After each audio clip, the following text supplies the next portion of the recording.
పచ్చటి చెట్లు, చిన్న చిన్న పూల మొక్కలు, ఆకాశంలో ఎలుగెత్తిన సూర్యుడు, ఇలా ఒక అందమైన గ్రామం మధ్య చిన్న చెరువు ఉంది. చెరువు పక్కనే రంగుల పక్షులు సంతోషంగా జీవిస్తుంటాయి. మోరల్ ఫీలింగ్: అందమైన జీవితం, శాంతి. చెక్క ముక్క మీద కూర్చున్న ముగ్గురు స్నేహితులు. చిన్న నీలం పక్షి నీల, తెల్లని పాపలాగా శుభ, ఎరుపు రెక్కల లాలి. వాళ్ళు ప్రతిరోజు ఉదయం కలిసి పాటలు పాడతారు. ఒకరోజు ఆ గ్రామానికి ఒక పెద్ద వేటగాడు వస్తాడు. అతడికి పక్షులను పట్టుకోవాలని కోరిక. చెట్టు కింద పెద్ద బలమైన వల బిగించి దాచిపెడతాడు. పొదల వెనక వేటగాడు, ముందర దాచిన జాలం. నీల, శుభ, లాలి పాటలు పాడుతూ దిగుతుంటే వలలో చిక్కుకుపోతారు.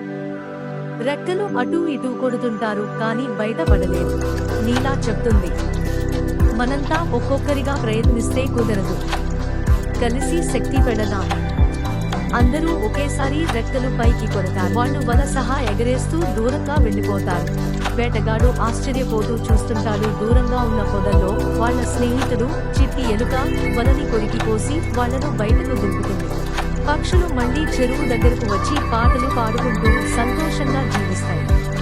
ఈ వీడియో మీకు నచ్చితే లైక్ అండ్ సబ్స్క్రైబ్ చేయండి. Thank you for watching my channel.